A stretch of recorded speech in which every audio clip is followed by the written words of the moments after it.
Como a cultura Zen pode ajudar a gente a lidar com os nossos transtornos mentais? Eles são muitos, múltiplos, vários nomes. Todos os dias surgem novas siglas para cientificamente catalogá-los. A primeira coisa fundamental a termos que observar é que, bom, cultura Zen é o nome que eu dou ao vasto conteúdo da sabedoria oriental em torno do conhecimento da mente humana, do ser humano. Eles têm um profundo conhecimento como civilização, um profundo conhecimento da mente humana. E essas teorias que eu vou compartilhar agora com vocês, você já deve ter lido em outros livros de budismo ou afins. E para quem é realmente cético, ótimo, maravilha, é assim que é para ser mesmo. Tenha consciência de que essas observações acerca da realidade mental e transcendental que esses povos antigos tinham se originam, sim, de muitos séculos, milênios até, de experiência própria, de evolução, de civilização. O primeiro conceito é de que a mente é o transtorno. A mente, por si só, é o transtorno. É a natureza dela, ser um transtorno.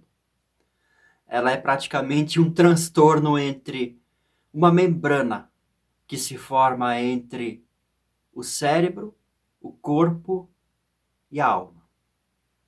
Como que se o ser humano vivesse num mar de consciência, como um peixe vive no mar, cercado por água.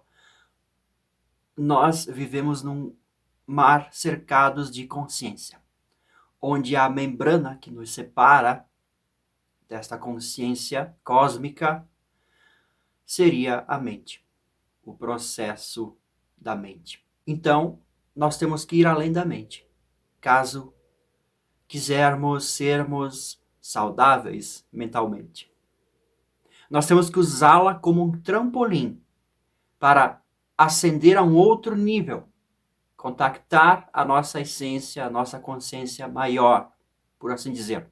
E, sendo a psicologia contemporânea um pouco, ela tem sido bastante, na verdade, afastada desse conhecimento antigo, né?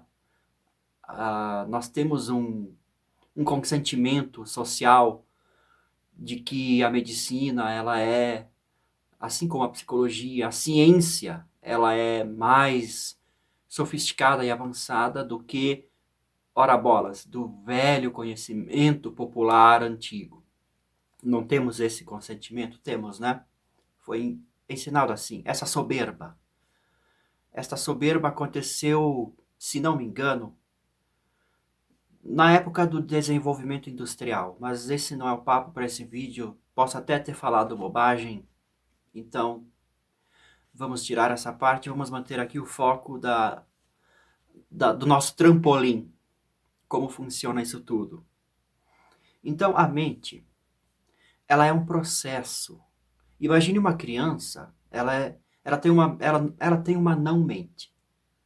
Ela tem um vazio.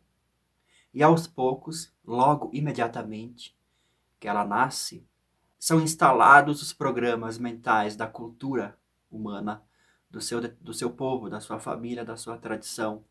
E também, hoje em dia, de todos os outros povos e tradições que nos cercam, que chegam até nós. Então, é muita informação que essa mente está recebendo desde criança. Logo se formam os padrões, a personalidade, e o transtorno ganha um certo desenho único para cada um de nós. E a psicologia, então, ela trata desses transtornos dentro da atmosfera da própria mente. Ela jamais, como ciência, vai se permitir ir além e buscar conhecimentos ou possibilidades remotas de que algo possa ser feito fora desta visão científica que observa a mente dentro dela mesma, que gosta de dar nomes para todas as possibilidades neuróticas e psicopáticas que são infinitamente numéricas. São infinitamente possibilidades infinitas. Porque cada personalidade, cada um de nós, poderia ser facilmente identificado como um transtorno único. Para os orientais da cultura Zen, a saúde mental seria consciência e sabedoria de reconhecer a natureza da mente como ela é e passar a usá-la da maneira mais adequada. Ou seja, não o tempo todo, não com tanta importância. Basicamente, tem-se a ideia de que o transtorno ele seria apenas um uso exagerado do processo mental, da imaginação, da memória. Memória e imaginação. É isso que fica se repetindo, se repetindo, se repetindo, até nos separar da realidade, a níveis estratosféricos às vezes. Mas a gente cria um drama, uma dramatização da vida, que passa a nos fazer mal, ou seja, é o nosso cérebro, a nossa mente, sugando a nossa energia, a nossa atenção, só para ela. É disso que é feito, basicamente, a natureza mental e o transtorno mental. Antigamente, quando aparecia uma pessoa com um transtorno exagerado, por assim dizer, nas antigas aldeias longínquas da área rural do Japão, onde não tinham médicos, nem psicólogos, nem especialistas, nem nada. A única coisa que as pessoas tinham de amparo medicinal e terapêutico seria o monastério dos monges zen, budistas. E as pessoas levavam os pacientes, então, para esses lugares. E o que era feito com eles? Eles não estavam aptos a ingressar no dia a dia do monastério, para as meditações, para as conversas com o mestre, enfim, para as atividades. Não, elas chegavam, elas estavam exaltadas, estavam muito de mal, muito transtornadas. Então, elas ficavam num jardim bonito, agradável, com algumas ferramentas, tipo, por isso daí vem o jardim zen, né, com aquela areia para ficar desenhando. Às vezes tinham pincéis e quadros, instrumentos musicais e todo tipo de arte para a pessoa poder se entreter sozinha e em silêncio, sem contato com mais ninguém. Em questão de semanas, ela se acalmava, aí sim ela ingressava para as atividades. Isso segundo a percepção de que ela simplesmente precisava acalmar a mente. Nisso, nós todos podemos concordar que é interessante, sim, e saudável acalmarmos a mente. Para isso existem medicações e outras terapias, diversas formas de se chegar a essa calmaria. E eu tenho estudado algumas dessas terapias que elas ficam realmente dentro do âmbito das memórias, de como ressignificá-las, e etc. Fica tudo dentro do universo mental. Como que se dentro daquele caos todo a gente buscasse uma certa organização para que tudo fique mais tranquilo. enquanto os orientais, e na visão cultura zen, você diz, não, isso nunca vai ficar em paz e tranquilo. Você deve entender a natureza da mente para então transcendê-la. Quando eu toco nesses assuntos, em conversas particulares, que eu chamo de papos além, encontro muita resistência. Porque esta resistência é natural da mente também. A minha mente resiste, porque a minha mente e a sua mente é o mesmo processo, é o mesmo programa, com as diferenças da personalidade, claro, mas no geral é o mesmo mecanismo, mesmo processo. Então o que me acontece, acontece a todos nós. E é muito da mente mesmo de se achar muito especial. Eu sou muito especial com esta minha sigla especial. E eu não tenho cura, porque eu sou especial. Perceba esse mecanismo. Esse mecanismo vai resistir muito severamente contra qualquer possibilidade de transcender. Porque essa transcendência soa como morte. E morte é assustadora. E esse medo da morte é quase que uma primeira essência de transtorno que a mente carrega. A mente tem essa audácia de ser super importante porque ela tem medo da realidade da morte. Basicamente isso. Então, no Oriente, tem-se a visão de que a verdade, a saúde, a verdade, ela é não mente. Ela é um estado de ser onde a mente não atinge. Como que se ela ficasse em stand-by. Mas não entenda isso como um plano cartesiano. Você não vai da mente para não mente em questão de espaço. É uma questão de percepção. O exercício consiste em você, da meditação, consiste em você perceber que você não é o seu processo mental.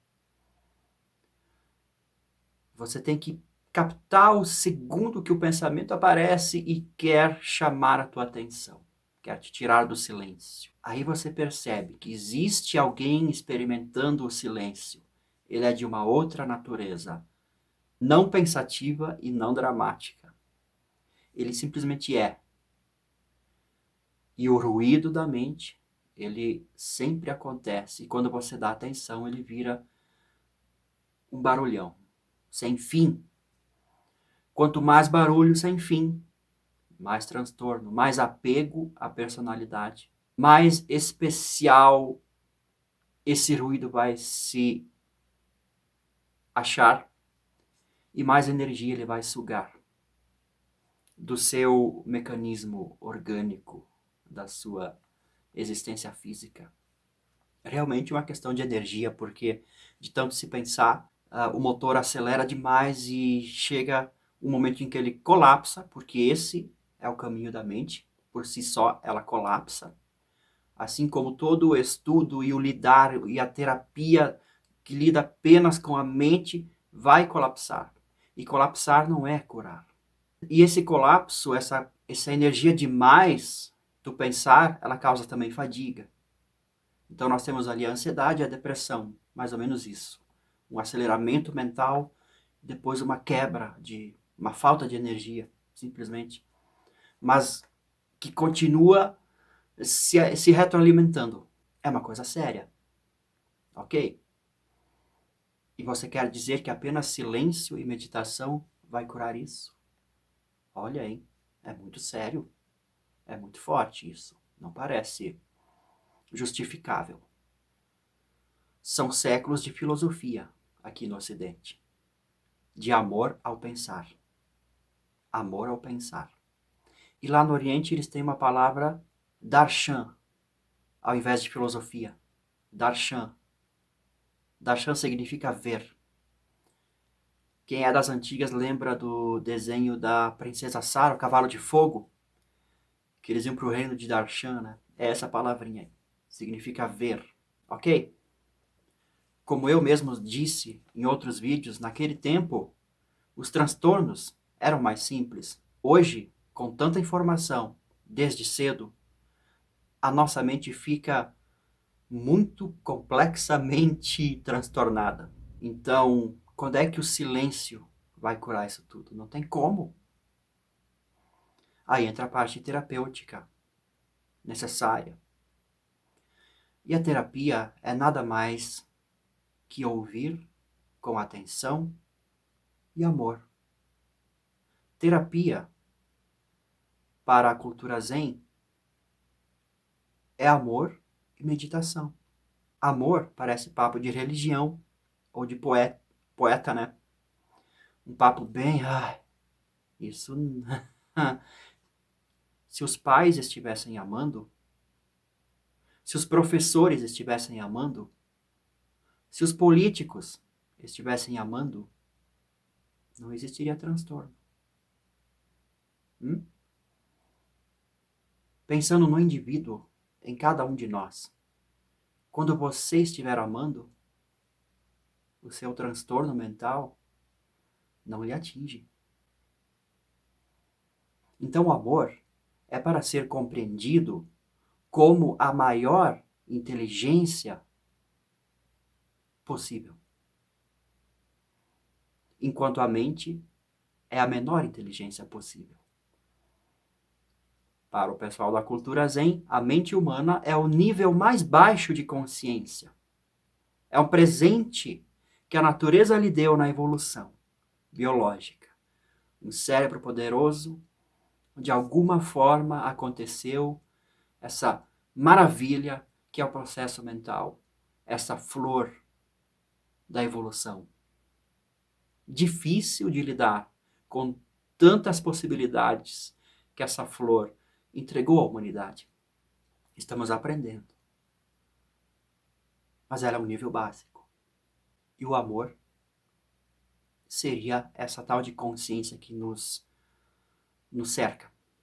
Esse mar de consciência. Então, uma vez que a gente sintoniza o nosso corpo, o nosso cérebro, a nossa alma com esta consciência, o amor é uma coisa que acontece. É uma vibração que acontece, é uma compreensão profunda da realidade.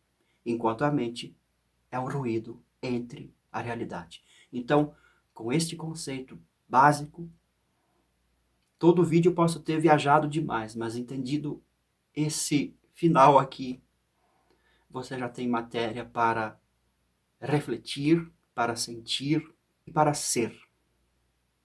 Por isso que o silêncio é a terapia, porque o silêncio é a única coisa que, poxa, é o contrário de ruído, né?